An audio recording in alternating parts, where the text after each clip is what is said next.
Hello everyone, welcome back.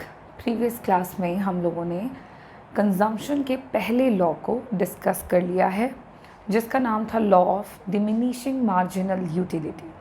आज के class में हम लोग नेक्स्ट टॉपिक डिस्कस करेंगे, जहां पर हम कंज्यूमर्स इक्विलिब्रियम को डिस्कस करेंगे। कंज्यूमर इक्विलिब्रियम हम डिफरेंट केसेस में देखेंगे, सिंगल कमोडिटी के केस में या टू कमोडिटी के केस में या मोर देन टू कमोडिटी के केस में एक कंज्यूमर कैसे अपने इक्विलिब्रियम को अचीव करते हैं, कहाँ पर अचीव करते हैं, क्या शर्त होती है कंज्यूमर्स इक्विलिब्रियम की।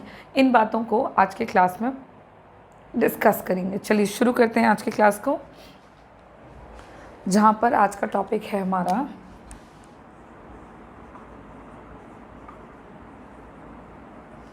Consumers equilibrium.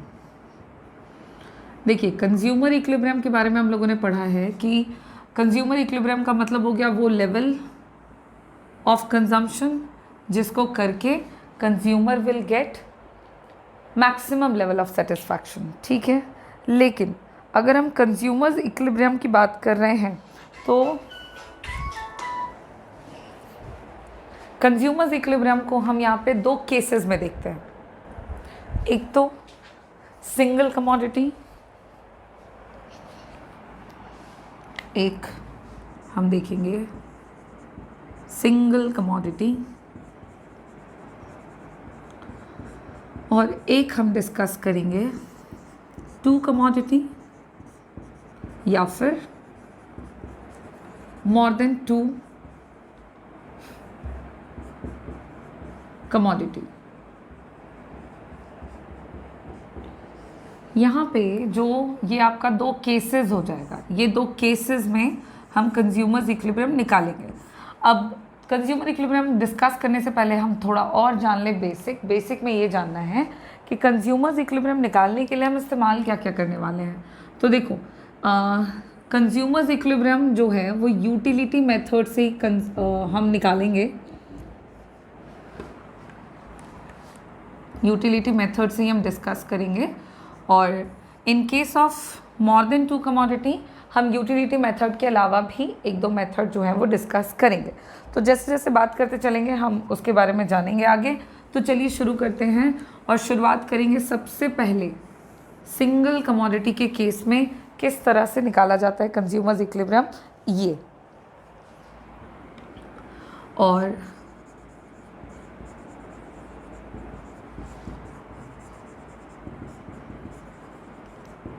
कंज्यूमर्स इक्विलिब्रियम निकालने के लिए हम यूज़ करेंगे law of equi marginal utility.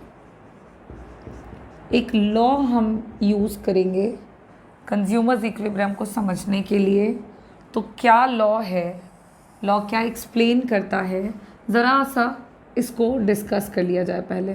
तो law of equi marginal utility क्या है पहले तो वो जानते हैं, उसके बाद कैसे हम उससे कंज्यूमर्स इक्विलिब्रियम निकालेंगे ये देखते हैं। ठीक, तो जो law of equi marginal utility है उसके बारे में सबसे पहली बात कि it is also called Gossen's second law of consumption. ठीक है, ये गॉसन का सेकेंड लॉ है कंजम्पशन का, law of equi marginal utility. First law था law of diminishing marginal utility DMU, जहाँ पे गॉसन ने बताया था कि जैसे जैसे आप एज कंज्यूमर कमोडिटी के कंजम्पशन को करते जाएंगे, बढ़ाते जाएंगे, वैसे वैसे हमारा जो यूटिलिटी है हर एक additional unit of the commodity से वो घटता जाएगा। तो वो था फर्स्ट लॉ। सेकेंड लॉ है इक्वी मार्जिनल यूटिलिटी, जहाँ पे मार्जिनल यूटिलिटी की तो बात हो ही रही है, साथ में इक्वी मार्जिनल यूटिलिटी की बात हो रही है। तो इसको ज़रा हम ध्यान से समझें कि ये क्या है। तो ये जो लॉ है ना, this law is based upon some assumptions. सबसे पहला एजम्पशन है कि कंज्यूमर बिल्कुल रैशनल है और वो अपने उसका एकमात्र एम है वो है मैक्सिमम सेटिस्फैक्शन को प्राप्त करना, अपने इनकम को इस तरह से अलग अलग कमोडिटी के कंजम्पशन में लगाना जिससे कि कंज्यूमर को सेम लेवल कंज्यूमर को मैक्सिमम सेटिस्फैक्शन जो है वो मिल जाए।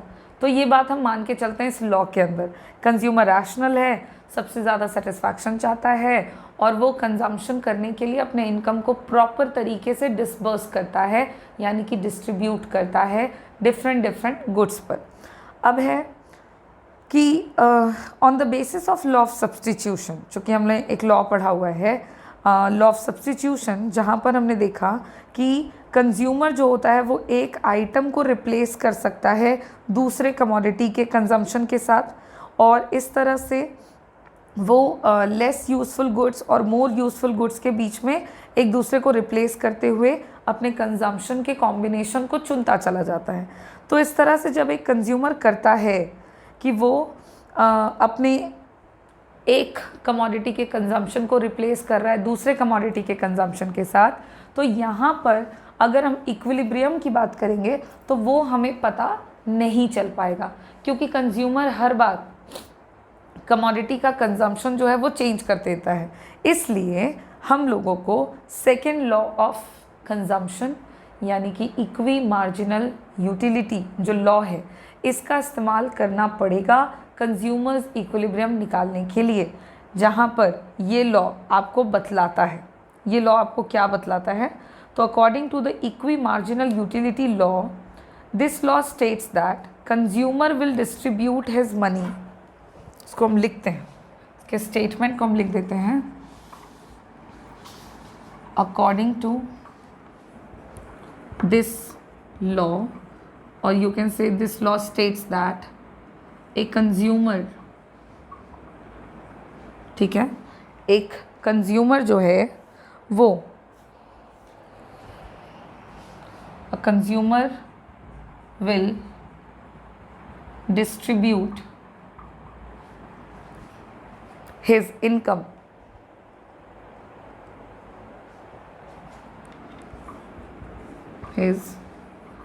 money income on various money income between the various goods, अलग अलग गुड्स में, in such a way, कुछ इस तरह से, that in such a way that the utility derived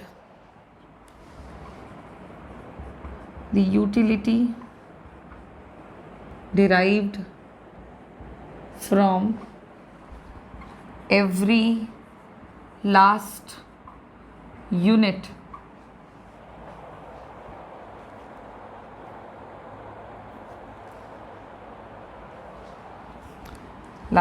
या last rupee spent on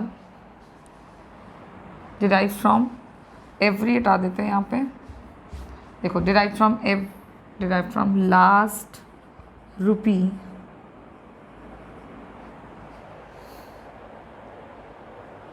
spent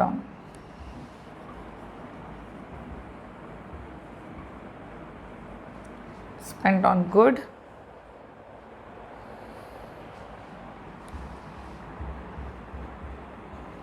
each good is equal, spent on each good is equal, ठीक है। यही है आपका law of equi marginal utility. देखो इक्वी मतलब होता है इक्वल, सेम, ठीक है, इक्वी मतलब सेम, और मार्जिनल यूटिलिटी से हम सेटिस्फैक्शन की बात कर रहे हैं। तो ये लॉ बताता है, अब समझें आप, कि ये लॉ एक्सप्लेन करता है कि अगर कंज्यूमर, ठीक है, एक कंज्यूमर अपने मनी इनकम को, अपने इनकम को अलग अलग गुड्स में कुछ इस तरह से डिस्ट्रीब्यूट करता है, खर्च करता है कि जो यूटिलिटी उसे प्राप्त होती है, हर एक पैसा जो वो खर्च करता है गुड पर, उस गुड पर खर्च किए गए पैसा, रुपी, जो लास्ट रुपी वो खर्च कर रहा है, यानी मार्जिनल यूटिलिटी एडिशनल वन, तो जो लास्ट रुपी वो स्पेंड कर रहा है हर एक गुड पर, उससे मिलने वाली जो मार्जिनल यूटिलिटी रहेगी वो हर बार इक्वल होगी।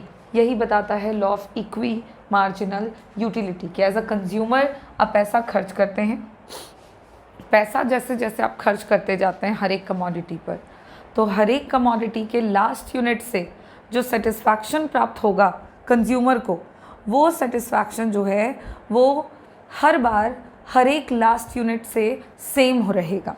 And this is the law of equi marginal utility states about.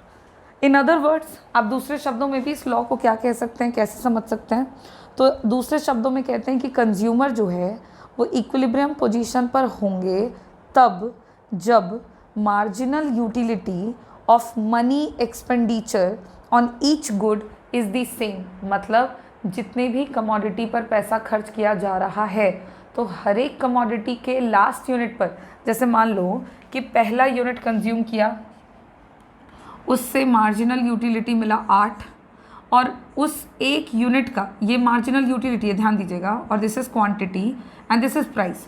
तो एक पहले यूनिट का दाम 5 रुपया था, ठीक है, तो वो 5 रुपये था।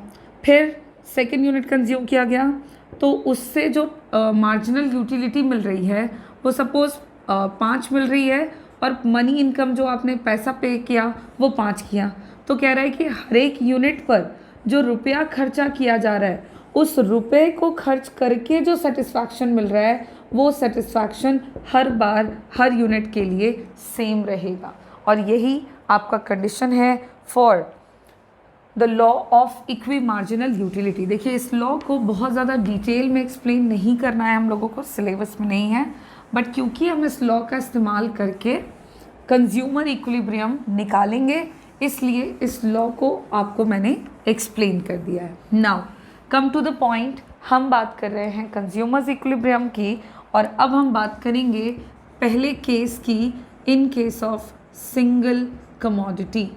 एक कमोडिटी के केस में कंज्यूमर इक्विलिब्रियम कैसे निकलेगा, हमें यही जानना है। तो इन case of single commodity consumer equilibrium निकालने की कुछ शर्त है, कुछ कंडीशंस हैं। उन शर्तों को जैसे जैसे पूरा हम करते जाएंगे, कंज्यूमर इक्विलिब्रियम निकलता चला जाएगा। तो सबसे पहले बात करें कि शर्त क्या है कंज्यूमर्स इक्विलिब्रियम को निकालने की, और शर्त से भी पहले कि कुछ बेसिक कंडीशंस होने चाहिए। तो क्या कंडीशंस हैं कंज्यूमर्स इक्विलिब्रियम निकलने के, हम उनको देख लेते हैं पहले। कंडीशंस को ही दूसरे शब्दों में हम एजम्पशंस बुलाते हैं, अगर आप याद कर रहे हैं तो। बहुत बार हम लोगों ने एजम्पशन अब तक डिस्कस किया हुआ है। तो चलिए सबसे पहले हम लोग कंज्यूमर इक्विलिब्रियम निकालने की शर्त जान लेते हैं। पहला कंडीशन, सबसे पहला पॉइंट है एजम्पशन का कि जो भी कंज्यूमर की बात हम करेंगे, जिस भी कंज्यूमर के केस में हम इक्विलिब्रियम की बात करेंगे, वो कंज्यूमर रैशनल होगा। Consumer is suppose to be rational, मतलब कंज्यूमर को वो रैशनल है, वो अच्छे से जानते हैं कि कैसे उनको मैक्सिमम सेटिस्फैक्शन प्राप्त करने के लिए अपनी इनकम को सही जगह पर खर्च करना चाहिए। इस तरह के व्यक्ति को हम रैशनल कंज्यूमर बुलाते हैं। तो मान के चल रहे हैं कि कंज्यूमर रैशनल है। अब दूसरा पॉइंट है कि फिलहाल यूटिलिटी को मेजर करने के लिए, यूटिलिटी इज मेजर्ड कार्डिनली। फिलहाल यूटिलिटी को मेजर करने के लिए हम कार्डिनल ऑर्डर का इस्तेमाल कर रहे हैं। ऑर्डिनल ऑर्डर में हम यूटिलिटी को मेजर नहीं करेंगे। कार्डिनल ऑर्डर में यूटिलिटी का मेजरमेंट मतलब आप न्यूमेरिकली उसको मेजर करें, 1 2 3 डॉट डॉट डॉट, ठीक है, ऐसा। नेक्स्ट पॉइंट है एजम्पशन का कि मार्जिनल यूटिलिटी ऑफ मनी जो रहेगी उसको मान के हम चल रहे हैं कि वो कांस्टेंट है।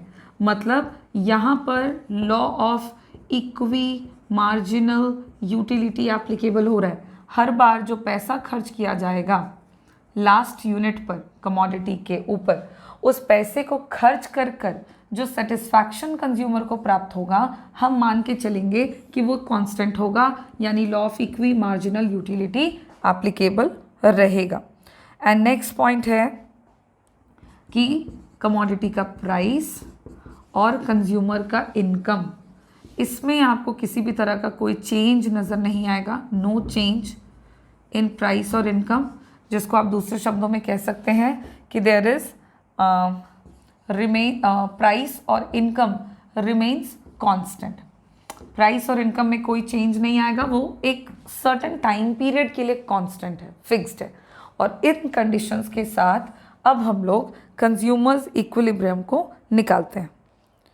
ठीक है, कि कंज्यूमर इक्विलिब्रियम हम अब इन कंडीशंस के साथ डिस्कस करने की शुरुआत करते हैं।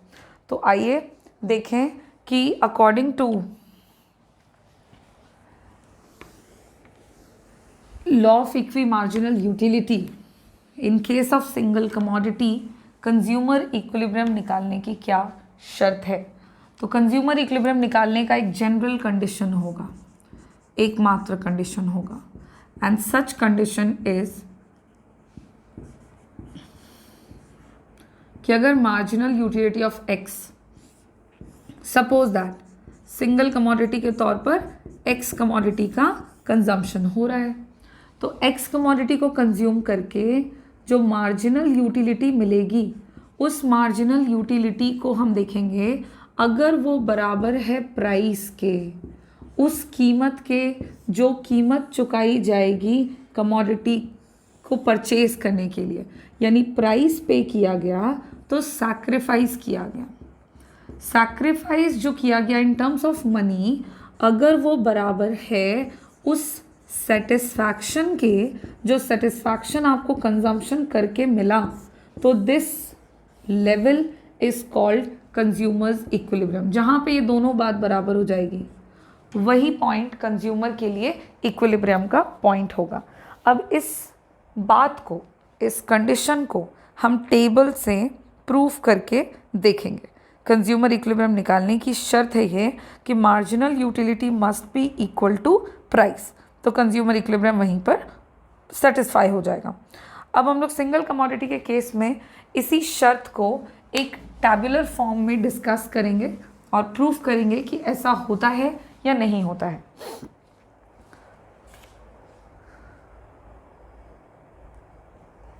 सबसे पहले कुछ कॉलम्स बना लें।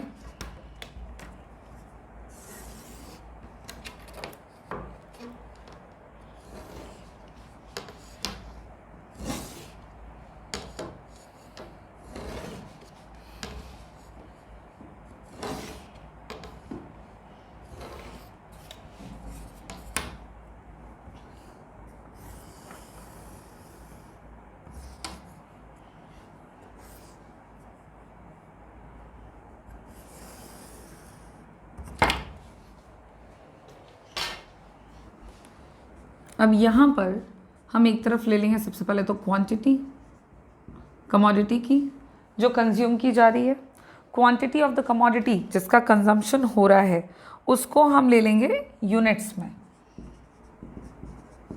फिर एक तरफ हम ले लेंगे टोटल यूटिलिटी जिसको हम पहले लेंगे यूटिल्स में। फिर हम उससे निकालेंगे मार्जिनल यूटिलिटी जिसको अगेन हम लेंगे यूटिल्स में। और उसके बाद हम एक कॉलम में मार्जिनल यूटिलिटी लेंगे जो कि हम लेंगे इन टर्म्स ऑफ रुपीज़, यानी हम पहले मार्जिनल यूटिलिटी यूटिल्स में लेकर फिर उसको कन्वर्ट करेंगे रुपीज़ में, एंड देन हम ले लेंगे प्राइस पर यूनिट जो कि होगा इन टर्म्स ऑफ रुपीज़। क्यों मार्जिनल यूटिलिटी रुपीज़ में लेना होगा? बिकॉज इक्विलिब्रियम की जो शर्त है इक्विलिब्रियम की जो शर्त है कि marginal utility must be equal to price. भाई जब दोनों को आप इक्विवेलेंट करोगे तो वो करने के लिए दोनों का unit must be same, because marginal utility तो यूटिल्स में मेजर हो रहा है और प्राइस को रुपीज़ में देखेंगे। फिर कैसे पता चलेगा कि कितना सैक्रिफाइस किया और कितना सेटिस्फैक्शन मिला? इसलिए मार्जिनल यूटिलिटी को कन्वर्ट करना पड़ेगा रुपीज़ में, तब जाके देखेंगे कि रुपीज़ के तौर पर हमें सेटिस्फैक्शन कितना मिला और रुपीज़ के तौर पर हमने कितना सैक्रिफाइस किया। अगर ये दोनों बराबर है तो कंज्यूमर का इक्विलिब्रियम वहाँ पर होगा। इसी बात की वजह से हम मार्जिनल यूटिलिटी को लेंगे रुपीज़ में। अब फटाफट से हम यूनिट वाइज क्वांटिटी का कंजम्पशन करते हैं। यूनिट वाइज हम क्वांटिटी कंज्यूम कर रहे हैं 10 यूनिट्स तक।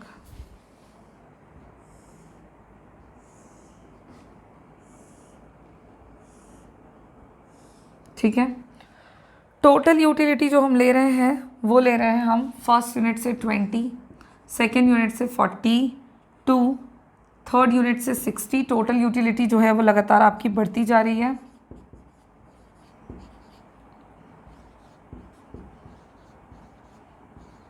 फिर एक सर्टेन पॉइंट के बाद वो कांस्टेंट भी हुई है और फिर घटनी चालू हो गई है। यहाँ पर हमारे टोटल यूटिलिटी जो है उसका वैल्यू हम लोगों ने आर्बिट्ररी तरीके से अपने मन से ले लिया है। अब अगर मार्जिनल यूटिलिटी निकालने की बात करें तो हम वही फार्मूला यूज़ करेंगे जो प्रीवियस क्लास में हमने सीखा है। एम यू ऑफ एन निकालने के लिए टी यू ऑफ एन में T U of N minus 1 को घटा देते हैं तो marginal utility of N unit निकल जाता है। तो फर्स्ट यूनिट की मार्जिनल यूटिलिटी जो है वो निकल कर आएगी 20।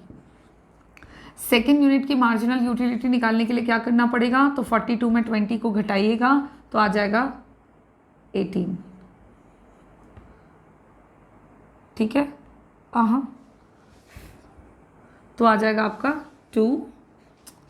42 में 20 को घटाएंगे तो आ जाएगा 22। फिर उसी तरह से नेक्स्ट 60 में 42 को घटाएंगे तो आ जाएगा 8 और इधर गया 5, 1, 18। उसी तरह से 74 में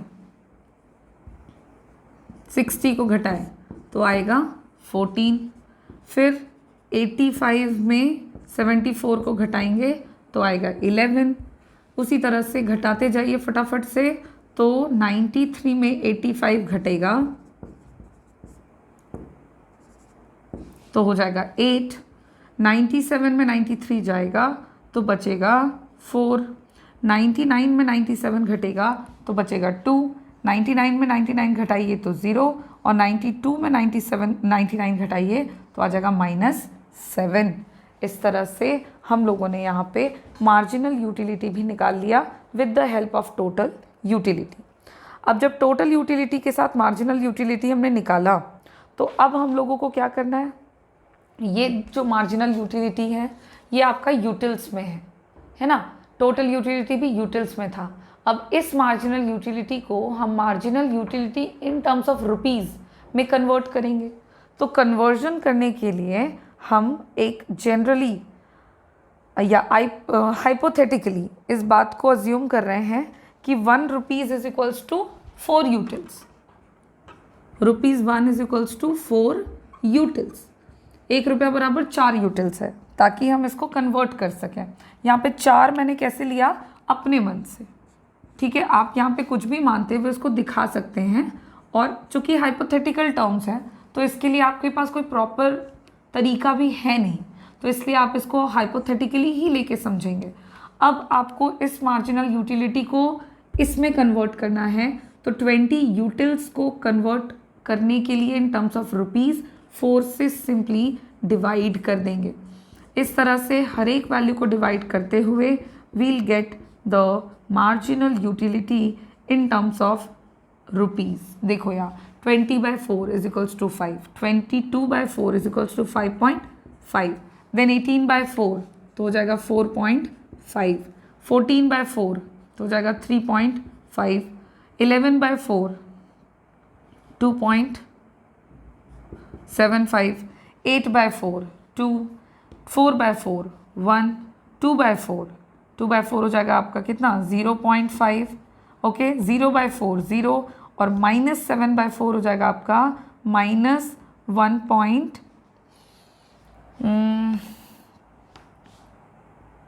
या एक सेकेंड, हाँ ठीक है, -1 कितना बचा 7.5। ये हम लोगों ने क्या कर लिया, मार्जिनल यूटिलिटी निकाल लिया है इन टर्म्स ऑफ रुपीज़। अब जब हम लोगों ने मार्जिनल यूटिलिटी को निकाला तो हम यहाँ पर प्राइस ऑफ द कमोडिटी भी लेके चल रहे हैं और मान के चल रहे हैं कि पर यूनिट प्राइस जिस कमोडिटी का कंजम्पशन हो रहा है, सपोज एक्स कमोडिटी है, पहले कहीं माना था हमने कि हम एक्स कमोडिटी के रिस्पेक्ट में बात कर रहे हैं, तो x commodity is the single commodity, उसका कंजम्पशन हो रहा है तो उसकी कीमत ना पर यूनिट 2 रुपीज़ है मान के चलिए। तो पहले यूनिट की कीमत भी 2, अगले की भी 2, इसी तरह से हर एक यूनिट की कीमत 2 पर कांस्टेंट रहेगी।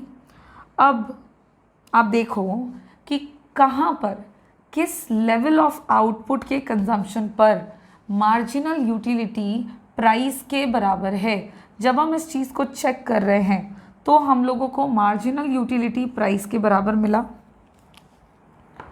जो कि यहाँ पर है, और ये जो है ये आपको 6 यूनिट पर दिखाई दे रहा है।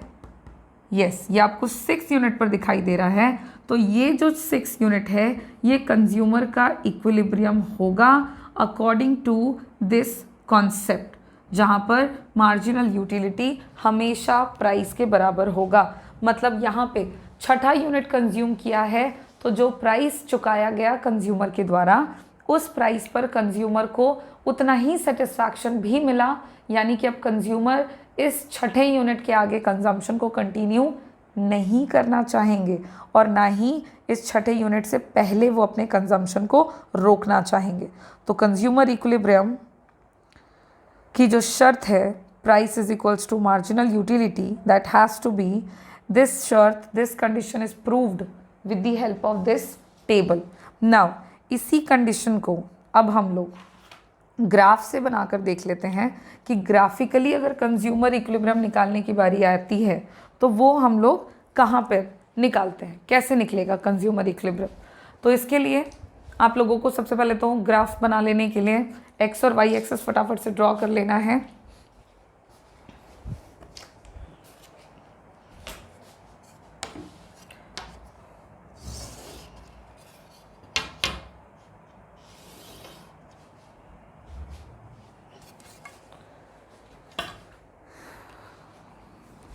वाई एक्सिस पर हम लोग मार्जिनल यूटिलिटी और प्राइस लेंगे और एक्स एक्सिस पर हम लोग क्वांटिटी लेंगे, क्वांटिटी जो कंज्यूम की जा रही है।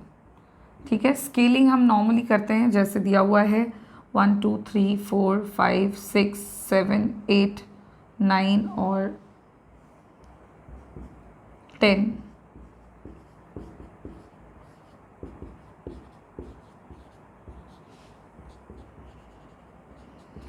वाई एक्सिस पर हमको मार्जिनल यूटिलिटी और प्राइस दोनों दिखाना है, तो इसके अकॉर्डिंग हम मार्जिनल यूटिलिटी का मिनिमम वैल्यू चेक करेंगे 1, लाइक 0.5 तो 1, मैक्सिमम इज 5, तो हम उसी हिसाब से स्केलिंग कर लेंगे 5 4 3 2 1 और नीचे भी -1। ठीक है, अब हम लोगों ने क्या करना है, तो सबसे पहले आपको मार्जिनल यूटिलिटी ऑफ मनी का एक प्राइस लाइन हम लोग सबसे पहले तय करेंगे। तो जो प्राइस होगा वो आप कैसे बनाओगे, तो प्राइस लाइन सिंपल बनेगा, आप देख सकते हो क्या है रिलेशन। तो प्राइस हमारा 2 रुपीज़ पर फिक्स्ड है, तो दिस 2, पहले यूनिट का भी दाम 2, दूसरे का भी 2, इस तरह से प्राइस लाइन जब बनाएंगे तो वो एक हॉरिजॉन्टल स्ट्रेट लाइन बन करके आएगा हमारे पास, जहाँ पे आपको अलग अलग लेवल पे अलग अलग प्राइसेस नहीं बल्कि कांस्टेंट प्राइस हर एक यूनिट का नज़र आएगा। कंडीशन भी है ये, और जो वैल्यू हमने लिया है उसके अकॉर्डिंग ये आपको नज़र भी आ जाएगा। तो price line horizontal straight line गया बिकॉज हर एक यूनिट का price is fixed. Now start making the curve marginal utility.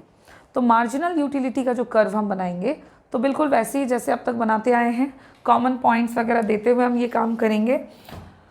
First unit देखोगे और ये देखोगे, इन दोनों का काम कंप्लीट हो चुका है, इसलिए इन दोनों को हम ग्राफ में भी प्लॉट नहीं कर रहे और इसका जिक्र भी नहीं कर रहे। इससे ये निकाला और इससे हमने ये निकाला, तो मेन हमें इन और इन दो चीज़ों की ज़रूरत थी। 1 पर 5, 1 पर 5, 2 पर 5.5, 5.5, देखिए 3 पर इट्स 4.5, 4 पर 3.5, 5 पर 2.75, 6 पर 2, ये हो गया, 7 पर 1 यहाँ हो जाएगा, 8 पर 0.5 जो कि यहाँ होगा, 9 पर 0 इस पॉइंट पर होगा और 10 पर 1.75 यानी कि नीचे हो जाएगा नेगेटिव एक्सिस पर।